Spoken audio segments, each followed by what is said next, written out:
Hello and welcome to the Managing Madrid Podcast. This is your host, Kiyan Sobhani. As you can see, if you're on YouTube with us, Hard Rock Stadium is behind me. I'm inside the stadium. The pitch is behind me. This is the calm before the storm, before Xabi Ball and the new Xabi Alonso era begins tomorrow. Very excited to cover Real Madrid during this Club World Cup.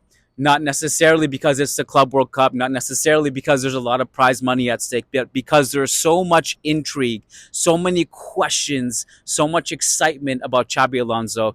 And I would like to give you guys some behind the scenes of what it's like here in Miami, just to give you guys maybe a feel for it, even though you really won't know unless you're here in person. But this is why I'm here, to try to give you guys a bit of value and a bit of coverage behind the scenes of what happens here. I'm at Hard Rock Stadium now, obviously. Just moments ago, we had Xabi Alonso's press conference. I asked him a question, then I ducked into the press room and I wrote a pretty large article about Xabi Alonso and preseason, some thoughts. That'll be posted on managingmadrid.com probably by the time this podcast goes up. So if you're tuning into this tonight or tomorrow morning or whatever, just hop on managingmadrid.com. Plenty of analysis from the entire crew, but my big article also went up Tuesday night. I'd like to fill you guys in on what it's like in Miami. And I got to tell you, I've been covering Real Madrid during the preseason in the USA on the ground for years, even before the pandemic.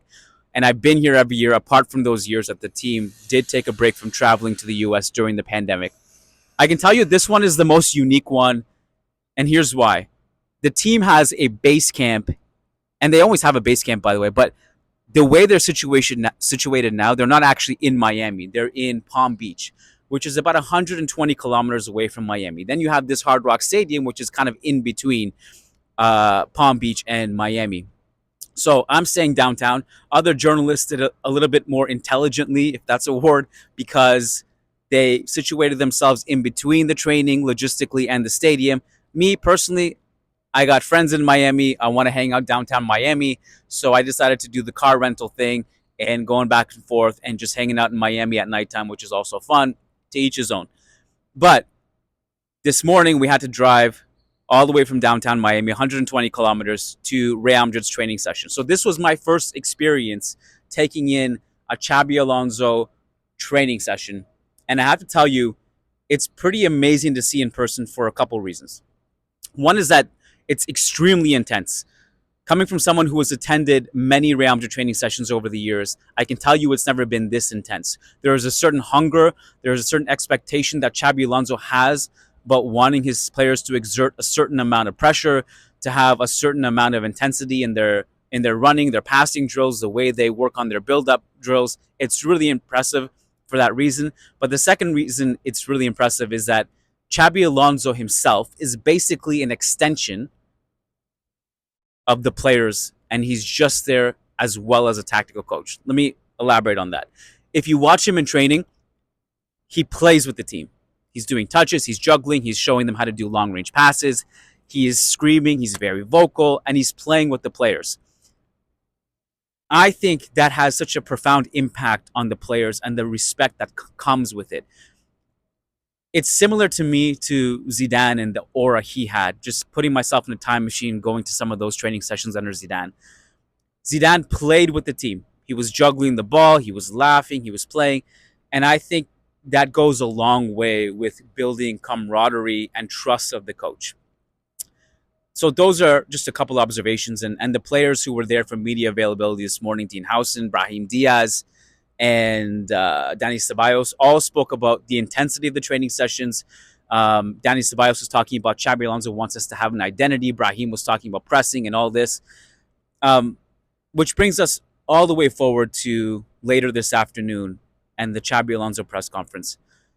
Typically, I like to include the video of my question to the coach at the beginning of the podcast. I didn't do that today. I'm going to put it at the end. The reason for that is because the video that I had of the press conference for my question had Spanish voiceover translation.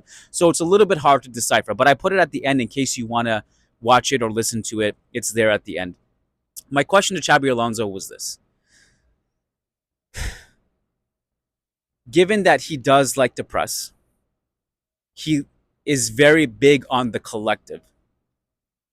And given that Mbappe is such a one-man offensive Armageddon, but there are criticisms of him with regards to his pressing, and of course this goes all the way back to the fact that we had that famous Luis Enrique motivational bit, that video where he's like, "Look, even the GOAT Michael Jordan played defense," and so there's been so much dialogue about it. Like can he press? How will a coach that likes to press come in and juggle this aspect of it?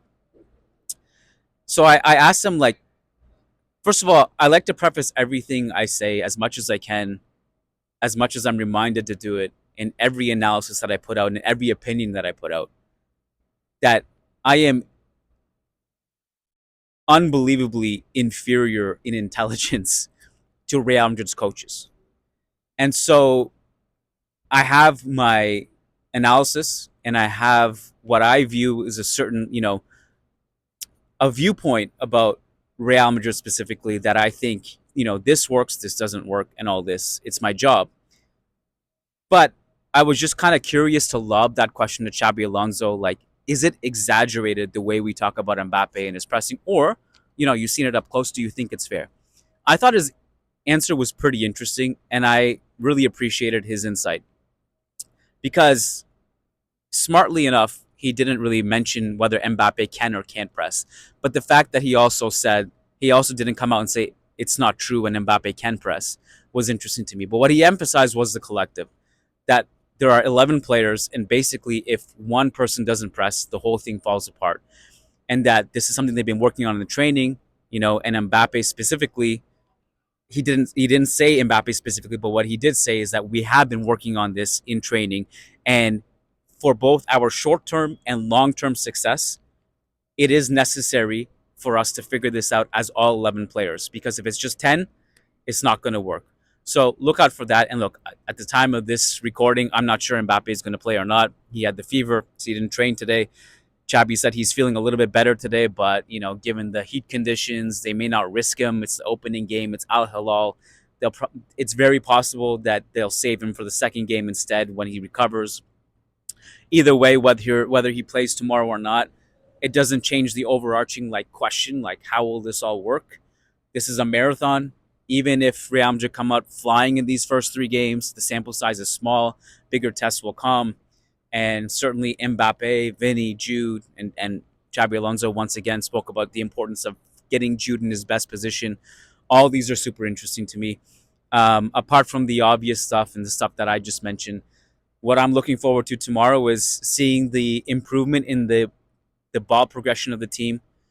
Trent and Dean are basically tailor-made for Xabi Alonso football. There's so much emphasis that he puts in build-up play and pressing triggers. And in terms of ball playing defenders, he's got what he wants now. And if Carrera comes, that's another one. Carreras, if he comes, that's another one. There are 14 defenders here in Miami. And you think about it, last season, how much the Carvajal injury derailed the season. And now you go from Vasquez to Trent and Carvajal. I'm just like, it's just nice, It's nice to be excited about Real Madrid again. So, look, again, this is kind of the honeymoon phase. We haven't even played any games yet. Right now, all we have is good energy, and I just hope we can build upon it. I'll be here tomorrow night. We're going to do post-game stuff from the stadium. It's going to be a ton of fun. This is fun as hell. This is a gig that I continually have to pinch myself. I'm so thankful just rolling up here, the connections I've been able to make and the friendships I've been able to make in the media, within the club.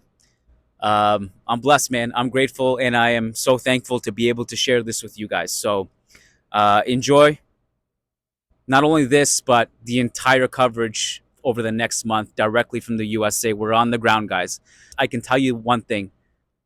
Nobody puts out content like this on the ground, attending all the games, the pressers, the training sessions, and it's an honor, man. It's an honor. So, thanks for watching. Thanks for tuning in. Kiyan Sobhani signing off. We'll see you guys tomorrow. Real Madrid Al Hilal, Wednesday night.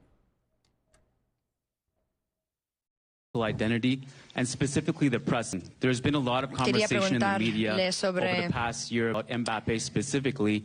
He's such an incredible offensive player, but there are concerns whether he can press or not. So I'm wondering if you can address that specific point. Do you think that this is exaggerated, or do you think this is a fair statement? And if so, how might that change your approach here? Well, what I know is that nowadays you need a team and we have 11 individuals that tenemos 11 jugadores y tenemos asegurarnos de que todos estos jugadores reman en la misma dirección. Tasks that we need to address, and so far in just few days we have tried to do it. En los pocos días que hemos tenido hemos intentado trabajar en todos estos aspectos.